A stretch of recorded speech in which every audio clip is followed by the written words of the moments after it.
Have you ever heard a story that just makes your blood boil, but then ends with the most satisfying twist? Well, get ready, because today's story is exactly that. It's about a grandmother named Eliza, her ungrateful family, and a will that delivered the ultimate mic drop from beyond the grave. Eliza was the kind of grandmother everyone dreams of. Her house smelled of freshly baked cookies, and her hugs could cure any bad day. For years, she poured all her love, energy, and a surprising amount of her savings into her three children: Thomas, a slick businessman; Sarah, a self-absorbed socialite; and David, the youngest, who was always between jobs. They saw her not as a mother, but as a bank, a free babysitter, and a convenient housekeeper. Whenever Eliza needed a hand, like a ride to a doctor's appointment or help with a leaky faucet, they were always too busy.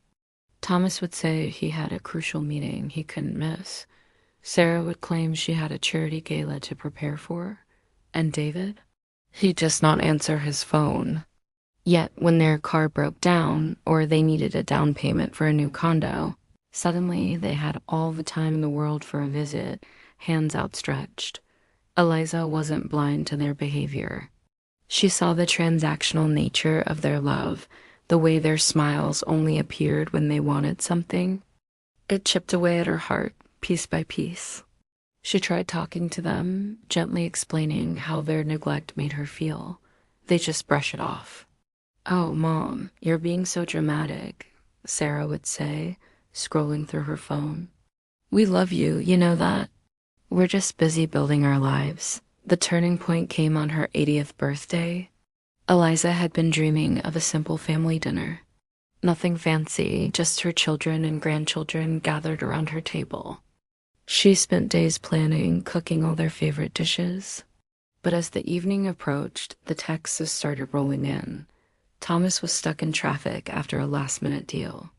Sarah's daughter had a sudden fever. David's car wouldn't start. One by one, they all canceled. Eliza sat alone in her festively decorated dining room, a full spread of food growing cold. The silence was deafening. That night, something inside her shifted. The hurt didn't disappear, but it hardened into a quiet, steely resolve. She realized she had been watering dead plants for far too long. The next day, she made a phone call to her lawyer, a man she had known for decades. "George," she said, her voice firm, "I need to make some changes to my will." Significant changes. Years passed. The family continued their pattern of neglect, punctuated by requests for money. Eliza, however, started living for herself. She joined a gardening club, took a pottery class, and even went on a cruise to Alaska with her best friend Martha. She was still a grandmother, but she was no longer just their doormat. Her children noticed her newfound independence, but simply saw it as her having less time for them, which, ironically, they complained about.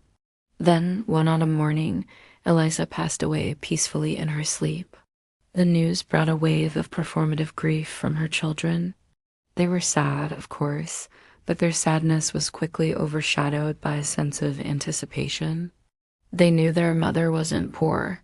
She owned her house outright and had always been frugal.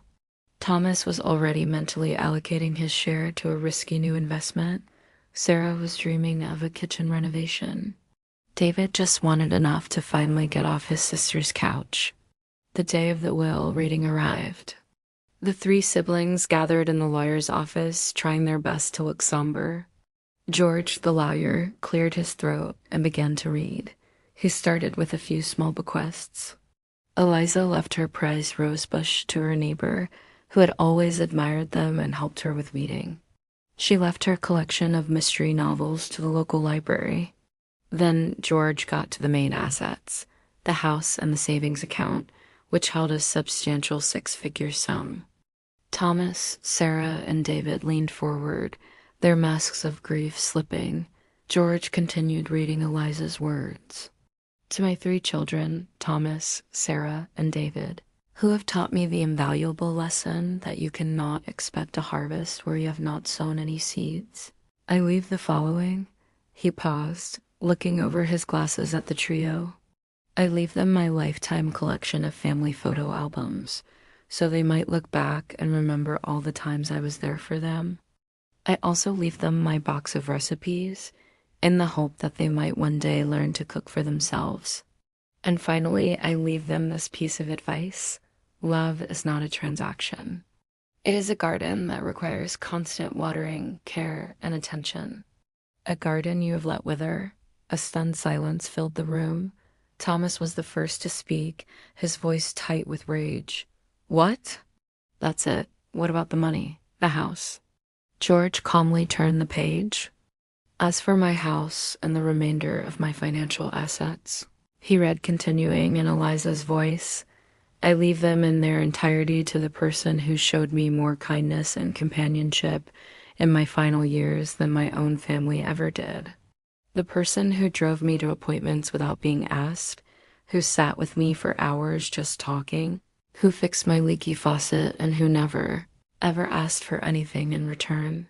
The siblings looked at each other, completely baffled. Who could it be? George delivered the final line. I leave everything to Mr. Henderson, my mailman. The room erupted. Sarah shrieked. Thomas started yelling about contesting the will, and David just sat there, his mouth hanging open.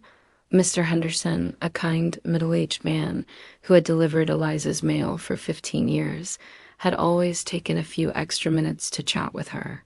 He'd helped her carry in groceries, checked on her during a bad snowstorm, and even brought his own tools over to fix that faucet David was too busy to handle. He was a simple, decent man who had shown Eliza the basic human kindness her own children had denied her. The will was ironclad. Eliza and her lawyer had made sure of it. The family's legal challenges went nowhere. They were left with nothing but photo albums, recipe cards, and the bitter taste of their own selfishness. The story became a local legend, a cautionary tale whispered at family gatherings, and Mr. Henderson. He was shocked, of course. He used the money to put his own 2 kids through college and took his wife on a well-deserved vacation. He'd kept Eliza's house just as it was, tending to her rose bushes every weekend. He said it was the least he could do for his friend. In the end, Eliza didn't just get revenge. She made a powerful statement. She rewarded true kindness and held a mirror up to her children's greed. Her final act was a masterclass in poetic justice, proving that sometimes the most satisfying endings aren't found in fairy tales, but in the last will and testament of a grandmother who knew her own worth. What do you guys think? Was this the most epic revenge ever? Let me know your thoughts in the comments below. Thanks for watching, and don't forget to like and subscribe for more incredible stories. See you next time.